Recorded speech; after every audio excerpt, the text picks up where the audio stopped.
सभी सभ्यताओं ने अपनी प्राचीन मान्यताओं को परिष्कृत किया और ईश्वर की अलग अलग कल्पनाएं गढ़ी गईं। सृष्टि को बनाने वाला कोई एक ईश्वर की यह नई अवधारणा प्राचीन मान्यताओं और अंधविश्वासों का परिष्कृत रूप था।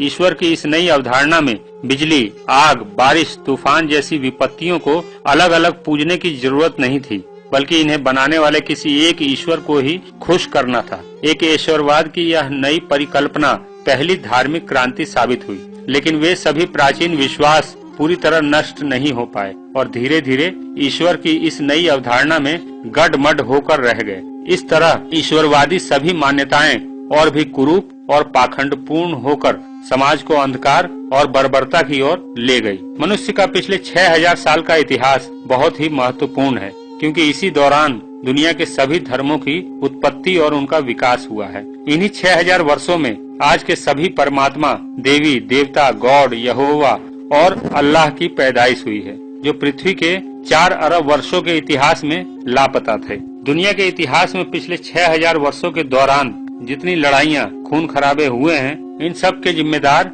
यही धर्म और इन पर आधारित मान्यताएं ही थी। ईश्वर की अलग अलग मान्यताओं ने इंसानी सभ्यता के विकास में शुरुआती गति प्रदान की हो, ये संभव है। साथ ही यह भी अटल सत्य है कि हजारों वर्षों तक सभ्यताओं के विकास में सबसे बड़ा रोड़ा ईश्वर पर आधारित धर्म ही रहे हैं। यह भी एक परम सत्य है कि दीपक तभी जलाया जाता है जब अंधकार होता है। इलाज के लिए रोग का होना भी जरूरी है। इसी तरह समय समय पर धार्मिक जहालत के अंधकार को भगाने के लिए ज्ञान का दीपक लिए नास्तिक लोग भी जलते रहे हैं। जब जब ईश्वर के खोखले और झूठे बुनियाद पर आधारित धर्मों की सड़ी हुई मान्यताओं ने समाज को पाखंडों के विषाणुओं से संक्रमित किया है, तब तब उस संक्रमण से बचाने के लिए उसी समाज के कुछ बुद्धिवादी लोग सामने आए हैं, जिन्हें नास्तिक कहा जाता है। नास्तिकों का इतिहास भी उतना ही पुराना है जितना कि ईश्वर, अल्लाह और गॉड का है। भारत की बात करें तो यहाँ नास्तिकता की जड़ें उतनी ही गहरी हैं जितनी की धार्मिक जहालत की। आइए जानते हैं दुनिया के कुछ महान नास्तिकों के बारे में। भारत में 3000 साल पहले कुछ मुट्ठी भर लोगों ने ईश्वर और धर्म के नाम पर इतना पाखंड पैदा कर दिया कि लोग ईश्वर और धर्म के नशे में प्रकृति और मानवता की अवहेलना करने लगे। इसी युग में भारत के सबसे पहले नास्तिक आचार्य चारवाक पैदा हुए, जिन्होंने कहा ईश्वर एक रुग्ण विचार प्रणाली है, इससे मानवता का कोई कल्याण नहीं होने वाला है। आचार्य चारवाक के बाद एक बार फिर से ईश्वर और पाखंडों में पूरा भारतीय समाज डूब चुका था। ईश्वर के नाम पर तरह तरह के अनुष्ठान, पशुओं की बलि, इंसानों की बलि, ऐसे दौर में पैदा हुए विश्व के सबसे बड़े नास्तिक तथागत बुद्ध कहते हैं कि ईश्वर नाम की कोई चीज नहीं। ईश्वर के लिए अपना समय नष्ट मत करो। तर्क और ज्ञान के मंथन से निकले वैज्ञानिक निष्कर्ष से ही सत्य तक पहुंचा जा सकता है। हर वो बात सच नहीं होती जो ग्रंथों में लिखी होती है या किसी महात्मा द्वारा कही गई होती है। अजित के स्कंबन, जो बुद्ध के शिष्य थे, त्रिपिटक में अजित के विचार कई जगह आए हैं। उनका कहना था दान, यज्ञ, हवन, लोक और परलोक सब काल्पनिक बातें हैं। इब्न रोश्द, इनका जन्म स्पेन के मुस्लिम परिवार में हुआ था। रोश्द के दादा जमा मस्जिद के इमाम थे। इन्होंने अल्लाह के अस्तित्व को नकार दिया था और इस्लाम को राजनैतिक गिरोह बताया था, जिस कारण मुस्लिम धर्मगुरु इनकी जान के पीछे पड़ गए थे। कोपरनिकस, इन्होंने धर्म गुरुओं की पोल खोल दी थी। कोपरनिकस ने अपने प्रयोग से सिद्ध किया था कि पृथ्वी सहित सौर मंडल के सभी ग्रह सूर्य के चक्कर लगाते हैं, जिस कारण धर्मगुरु इतने नाराज हुए कि कोपरनिकस के साथ साथ उन सभी सार्थक वैज्ञानिकों को कठोर दंड देना प्रारंभ कर दिया जो बाइबिल के विरुद्ध जाकर तर्क और विज्ञान की बातें करते थे।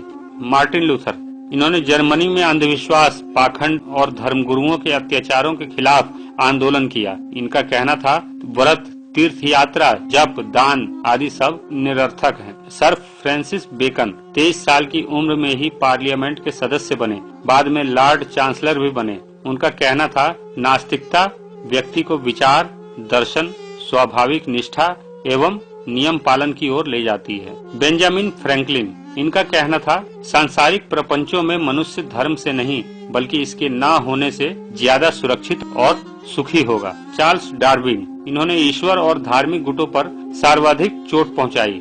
इनका कहना था, मैं किसी ईश्वर में विश्वास नहीं रखता और न ही मृत्यु के बाद के जीवन के बारे में। कार्ल मार्क्स का कहना था, ईश्वर का जन्म एक गहरी साजिश से हुआ है और धर्म एक अफीम है।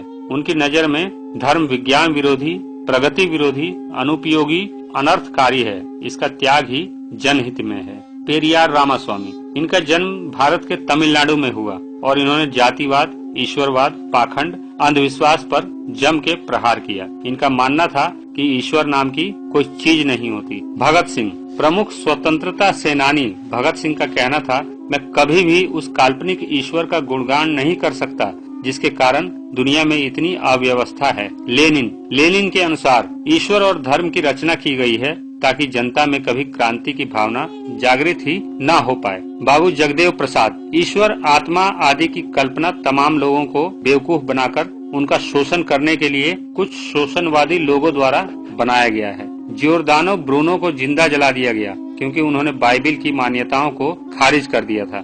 गैलीलियो गैलीली को सिर्फ इसलिए प्रताड़ित होना पड़ा क्योंकि उन्होंने पृथ्वी को ब्रह्मांड का केंद्र मानने वाली बाइबिल की अवधारणा के विरुद्ध जाकर साबित किया था कि पृथ्वी ब्रह्मांड का केंद्र नहीं है। कोपरनिकस से लेकर सर डार्विन तक न जाने कितने ही महान नास्तिक धार्मिक गिरोहों की सड़ी हुई घृणात्मक मानसिकता का शिकार हो गए। लेकिन सूर्य की तरह यह भी एक सार्वभौमिक सत्य है कि सच्चाई को ज्यादा समय के लिए दबाना संभव नहीं। इसीलिए आज के समय में धार्मिक गिरोहों के व्यापक प्रचार तंत्र के बावजूद नास्तिकों की संख्या दिनों दिन बढ़ रही है। कैलिफोर्निया में क्लेरमोंट के पिट्जर कॉलेज में सामाजिक विज्ञान के प्रोफेसर फिल जकरमैन कहते हैं, इस समय दुनिया में पहले के मुकाबले नास्तिकों की संख्या बढ़ी है और इंसानों में इनका प्रतिशत भी बढ़ा है। यह तथ्य गैलप इंटरनेशनल के सर्वे में उभरकर सामने आया है। गैलप इंटरनेशनल के सर्वे में 57 देशों में 50,000 से अधिक लोगों को शामिल किया गया। सर्वे के मुताबिक 2005 से 2011 के बीच धर्म को मानने वाले लोगों की तादाद 77% से घटकर 68% रह गई, जबकि खुद को नास्तिक बताने वालों की संख्या में बढ़ोतरी हुई है। इसके बावजूद दुनिया में लगभग 13 देश ऐसे भी हैं जहां नास्तिकता एक अपराध है और इस अपराध की सजा प्रताड़ना और मौत के रूप में मिलती है। एक रिपोर्ट के हिसाब से ऐसी सजा देने वाले देश Afghanistan, Iran, Malaysia, Maldives, Mauritania, Nigeria, Pakistan, Qatar, Saudi Arab, Somalia, Sudan, संयुक्त अरब अमीरात और यमन है। हाल ही में बांग्लादेश में 3 नास्तिक ब्लॉगरों को धर्म के खिलाफ वैज्ञानिक तथ्य लिखने के लिए मौत के घाट उतार दिया गया था। भारत में नास्तिकता की परंपरा बहुत पुरानी है। साथ ही दुनिया के प्रत्येक कोने में ऐसे महान नास्तिक पैदा होते रहे हैं जिन्होंने मानवता को धार्मिक जहालत से मुक्त करवाने का संघर्ष किया। इस संघर्ष में कई महान नास्तिकों को शहीद होना पड़ा, कई महान नास्तिकों को कारावास में जिंदगी गुजारनी पड़ी और कई नास्तिकों को अपना घर बार छोड़ना पड़ा। फिर भी मानवता के प्रहरी और पाखंडों के दुश्मन ईश्वर विरोधी इन महान नास्तिकों ने हिम्मत नहीं हारी।